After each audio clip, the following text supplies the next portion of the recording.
Hello दोस्तों, आप सभी का स्वागत है आपके अपने यूट्यूब चैनल मोबाइल वाला सीएससी पर। जैसा कि आप सभी को पता है, army public school Dhanpur cantt में है जो आपकी टीचिंग, नॉन टीचिंग स्टाफ और एडमिनिस्ट्रेटिव स्टाफ की जो वैकेंसीज आपकी निकली हुई है। और आप जो अपनी स्क्रीन पर देख पा रहे हो, या application for group D staff का जो एक एप्लीकेशन फॉर्म है, जो कि आर्मी पब्लिक स्कूल धानपुर की ऑफिशियल वेबसाइट से लिया गया एक एप्लीकेशन फॉर्म है। इस एप्लीकेशन फॉर्म को आपने किस प्रकार से फिल करना है, इस वीडियो में आपको संपूर्ण जानकारी दे दी जाएगी। और इस भर्ती से संबंधित जो ऑफिशियल नोटिफिकेशन है, उससे संबंधित भी हमने एक वीडियो बनाकर अपने चैनल पर ऑलरेडी अपलोड कर दिया। उसका जो लिंक आपको चैनल पर मिल जाएगा, या फिर इस वीडियो के आई बटन में आपको प्रोवाइड करवा दिया जाएगा। आइए आपको शुरू करते हैं कि आपका एप्लीकेशन फॉर्म आपने किस प्रकार से फिल करना है। सबसे पहले यहाँ पर आपको दिखाई दे रहा है application for the post of. यहाँ पर आपने जिस भी पोस्ट के लिए आप अप्लाई कर रहे हो वहां पर आपने लिख देना, जैसे कि हमने यहाँ पर लिख दिया MTS आया। और यहाँ पर आपने कैंडिडेट का है जो फोटो चिपका देना है। इसको अपने सेल्फ टेस्टेड या गेजेटेड ऑफिसर से किसी भी से आप टेस्टेड करवाने की कोई ज़रूरत नहीं है। एक एप्लीकेशन फॉर्म पर आपने यहाँ फोटो चिपकाना और एक एक्स्ट्रा फोटो इस एप्लीकेशन फॉर्म के साथ आपने भेज देना है, क्योंकि एक एक्स्ट्रा एप्लीकेशन फॉर्म के साथ फोटो इन्होंने मांगा है। इसके बाद बात कर लेते हैं, आपका नीचे आ जाते हैं तो आपका है जो पर्सनल डिटेल है, जो पर्सनल डाटा आपने फिल करना है। पूरा का पूरा एप्लीकेशन फॉर्म आपने फिल करने की कोशिश करना है, जो कि आप ब्लॉक लेटर में फिल करने की कोशिश करना है। पूरा नहीं कर पाओ तो आपने जो पर्सनल डाटा है वो तो आपने एप्लीकेशन जो इसमें इंस्ट्रक्शन में लिखा हुआ है कि आपने ब्लॉक लेटर में यानी कि कैपिटल लेटर में ही फिल करना होगा। यहाँ पर पहले नंबर पर आपने कैंडिडेट का नाम लिख देना, दूसरे पर आपने उसका फादर या हस्बैंड जो भी आपका यहाँ पर बनता है वो अपने यहाँ पर लिख देना। जैसे कि यहाँ पर डॉटर है, ये किसकी डॉटर है तो आपने यानी फादर का नाम यहाँ पर लिख देना। इसके बाद अगर आप यहाँ पर वाइफ पर क्लिक करोगे तो आपने अपने हस्बैंड का नाम यहाँ पर लिख देना है।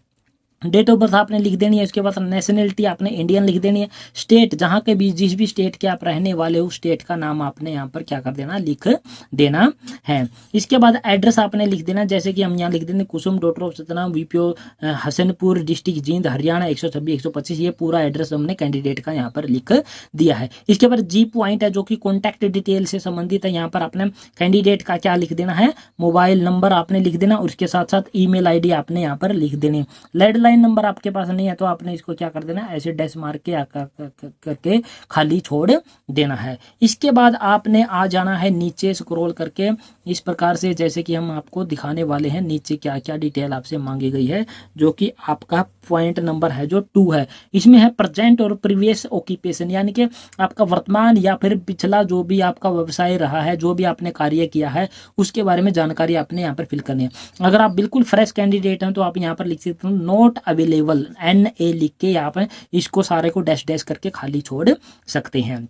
इसके बाद का पॉइंट है जो आपका यहाँ पर आप देख पा रहे होंगे, यहाँ पर अभी आपको दिखा देता हूँ। पॉइंट नंबर 3 का जो पॉइंट है आपका फैमिली लाइफ, यानी कि आपके पारिवारिक लाइफ के बारे में इन्होंने कुछ पूछा गया है। मैरिटल स्टेटस, वैवाहिक स्थिति आपने सिंगल है, मैरिड है या फिर विडोवर है। जैसे कि हमने यहाँ पर सिंगल पर क्लिक करते हैं तो यहाँ पर सिंगल आपने लिख भी देना है। मैरिड है तो आपने यहाँ पर मैरिड पर क्लिक करना है, मैरिड लिख भी देना है। इफ मैरिड और विडोवर, अगर आप मैरिड और विडोवर है तो आपने क्या करना है, नेम एंड ऑक्यूपेशन ऑफ अपने हस्बैंड या वाइफ जो भी आपका है उसका नाम यहाँ पर लिखना है, उसका व्यवसाय भी आपने लिखना है। उसके साथ साथ अपने बच्चों की डिटेल भी यहाँ पर लिख देना है, कितने बच्चे हैं, उनकी क्या एज है, उनके क्या आपके सेक्स रहने वाले हैं। इसके बाद आपका आ जाता है जो कि बहुत ही महत्वपूर्ण पॉइंट है जो आपको यहाँ पर फिल करना है, जो बहुत ही महत्वपूर्ण तरीके से आपने अच्छे तरीके से इसको फिल करने की आपने कोशिश करनी है, जो कि आपका एजुकेशनल रिकॉर्ड से संबंधित है। जैसे कि यहाँ पर एग्जामिनेशन में 10th क्लास, उसके बाद ऑब्टेन मार्क के ओब्लिक में करके हमने क्या लिख दिया, टोटल मार्क भी हमने यहाँ पर दिखा दिए हैं। परसेंटेज आपने यहाँ पर लिख देनी है। डिवीजन आपके first division, second division, third division जो भी आपकी बनती है 10th क्लास में वो आपने यहाँ पर लिख देनी है। इसके बाद year of passing, 10th class आपने कौन से ईयर में पास किया है वो ईयर लिख देना।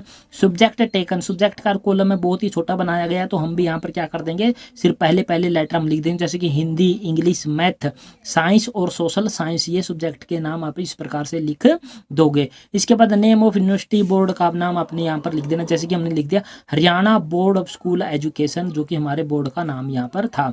इसके बाद आपने +2 की अगर आपने कर रखी है तो +2 की डिटेल आपने इस प्रकार से यहाँ पर फिल कर देनी है। इसी प्रकार अगर आपके पास ग्रेजुएशन है तो ग्रेजुएशन की डिटेल आपने यहाँ पर फिल कर देनी है। तो ये आपका जो पेज नंबर 1 था ये आपका पूरा हो जाता है। इस प्रकार से आपका जो पेज नंबर 1 है जो पूरा फिल कर दिया है। इसके बाद आपको लेकर चलते हैं पेज नंबर 2 पे, जो कि आपका इस प्रकार का रहने वाला है। पेज नंबर 2 का जो शुरुआत है आपका पॉइंट नंबर 5 से आपकी होती है, जो कि आप अपनी स्क्रीन पर देख पा रहे हो। यहाँ पर language you can read write speak, जो भी लैंग्वेज आप पढ़ सकते हैं, लिख सकते हैं और बोल सकते हैं उसके नाम, उनके नाम आपने यहाँ पर लिख देने। जैसे कि हमने यहाँ पर हिंदी लिख दिया, हिंदी को हम पढ़ सकते हैं, लिख सकते हैं और बोल सकते हैं। इसके अलावा हमने इंग्लिश और कोई भी लैंग्वेज का कोई भी जिक्र नहीं किया, क्योंकि ये ग्रुप डी की क्या है भर्ती है, ग्रुप डी के लिए हम अप्लाई कर रहे हैं, तो यहाँ पर ज़्यादा लैंग्वेज लिखने का कोई मतलब ही नहीं बन जाता है। इसके बाद पॉइंट नंबर 6 पे आपका एक्सपीरियंस, अगर आपके पास एक्सपीरियंस है तो आपने यहाँ पर डिटेल फिल करनी है, अदरवाइज यहाँ पर लिख देना NA नॉट अवेलेबल या नॉट एप्लीकेबल, इसका मीनिंग बन जाता है। क्योंकि हमारा कैंडिडेट है क्या, वो फ्रेश कैंडिडेट है, तो यहाँ पर हम क्या कर देंगे, इनको ऐसे डैश डैश करके या डॉट डॉट लगा के खाली छोड़ देंगे। इसके बाद आ जाता है आपका पॉइंट नंबर 7 है, जो आप यहाँ पर नीचे देख पा रहे होंगे। पॉइंट नंबर 7 में क्या कहा गया है वो आप यहाँ पर डिटेल में करके बताने वाले हैं। पॉइंट नंबर 7 में ऐसे 2 व्यक्तियों के नाम आपने लिखने हैं जो आपके रिलेटिव ना हो, नॉट रिलेटिव, लेकिन आपको अच्छी प्रकार से जानते हो और आप उनको अच्छी प्रकार से जानते हो। तो ऐसे 2 व्यक्तियों के नाम आपने लिखने हैं और उनका एड्रेस भी साथ में आपने लिख देना। जैसे कि हमने लिख दिया करण मोहन, VPO हसनपुर, डिस्ट्रिक्ट जींद, हरियाणा। इसी प्रकार से दूसरे व्यक्ति का नाम और एड्रेस भी हमने यहाँ पर लिख दिया है। इसके बाद पॉइंट नंबर 8 से पहले आपका आ जाता है एग्रीमेंट। एग्रीमेंट में आपके जो भी डिटेल आपने यहाँ पर फिल किया वो आपके अनुसार सही है और आर्मी वेलफेयर एजुकेशन सोसाइटी के रूल रेगुलेशन के अनुसार ये सारी भर्ती आपकी होने वाली है। या आप क्या कर रहे हो, एक एग्रीमेंट आप इनके साथ कर रहे हो। यहाँ पर आपने अपनी डेट लिख देनी है, जिस भी डेट में आप ये एप्लीकेशन फॉर्म फिल कर रहे हो, और यहाँ पर आपने कैंडिडेट का सिग्नेचर आपने कर देना है। इसके बाद नीचे यहाँ पर कैंडिडेट के लिए कुछ इंस्ट्रक्शन यहाँ पर दे रखी है, जो कि आपको यहाँ पर दिखाई दे रही होंगी। इंस्ट्रक्शन क्या है वो आपको यहाँ पर दिखाई दे रही है, उनको पूरा भी करके दिखाते हैं। जैसे कि आपने देखिए, हमने बोला था कि जो पर्सनल डाटा है वो अपने ब्लॉक लेटर में कैपिटल में लिखना है, जो कि इंस्ट्रक्शन में लिखा हुआ है। एप्लीकेशन फॉर्म को ऑफिशियल वेबसाइट से डाउनलोड करना, उसके बाद फिल करना है। एक फोटो आपने एप्लीकेशन फॉर्म के ऊपर चिपका देनी है और एक फोटो आपने क्या करनी है, एडिशनल फोटोग्राफ है जो एप्लीकेशन फॉर्म के साथ में आपने भेज देनी है। सेंड बाई पोस्ट, पोस्ट के माध्यम से आपने भेजना, या फिर बाई हैंड भी आप सबमिट कर सकते हो। ईमेल के माध्यम से आपका जो एप्लीकेशन फॉर्म है वो एक्सेप्ट नहीं किया जाएगा। Demand draft DD, demand draft बनवाना आपने, जो कि 250 रुपये का आपने बनवाना है, जो कि आप किसी भी नियरेस्ट जो है SBI ब्रांच से बना सकते हैं, जो कि army public school Dhanpur payable at Dhanpur के नाम से आपने बनवाना होगा। इसके बाद आपका नेक्स्ट पेज आ जाता है, जो इसी एप्लीकेशन फॉर्म का एक नेक्स्ट पेज है, वो यहाँ पर आपको स्क्रीन पर अभी दिखाई दे रहा है। यहाँ पर है सेल्फ डिक्लेरेशन। सेल्फ डिक्लेरेशन में आपने यहाँ पर सारी डिटेल को पढ़ लेना है। पढ़ने के बाद आपने कुछ नहीं करना, नीचे आ जाना। नीचे यहाँ पर आपने क्या करना है, कैंडिडेट का पूरा नाम लिख देना, कैंडिडेट के सिग्नेचर कर देने हैं, और प्लेस जहाँ के आप रहने वाले हो, जहाँ से इस एप्लीकेशन फॉर्म को आप फिल कर रहे हो, वो आपने उस प्लेस का आपने यहाँ पर नाम लिख देना है, और जिस डेट में आप फिल कर रहे हो वो डेट आपने यहाँ पर फिल कर देनी है। तो इस प्रकार से ये पूरा एप्लीकेशन फॉर्म है जो आपका फिल हो जाता है। और इसके साथ आपने क्या है, सारे रिलेवेंट डॉक्यूमेंट 10th 12th आपका जो रेजिडेंस सर्टिफिकेट है, कास्ट सर्टिफिकेट है, आपका ID प्रूफ है, वो सारे डॉक्यूमेंट आपने सेल्फ टेस्टेड इस फॉर्म के साथ में आपने लगा देने हैं, और एक बंद लिफाफे में आपने इसको भेजना हो। और उस बंद लिफाफे पर आपने ये वाला एड्रेस आपने लिखना होता है, जो कि आप अभी अपनी स्क्रीन पर देख पा रहे हो। यहाँ पर आपने ऊपर लिखना है application for the post of, जिस भी पोस्ट के लिए आप अप्लाई कर रहे हो। जैसे कि हमने यहाँ पर लिख दिया MTS आया, कैटेगरी आपकी कौन सी है, जैसे कि जर्नल है, OBC है, SC है, जो भी है आपकी वो कैटेगरी आपने यहाँ पर लिख देनी है। इधर फ्रॉम के बाद आपने कैंडिडेट का नाम, फादर नेम, उसका विलेज, डिस्ट्रिक्ट, स्टेट और उसका मोबाइल नंबर आपने लिख देना है।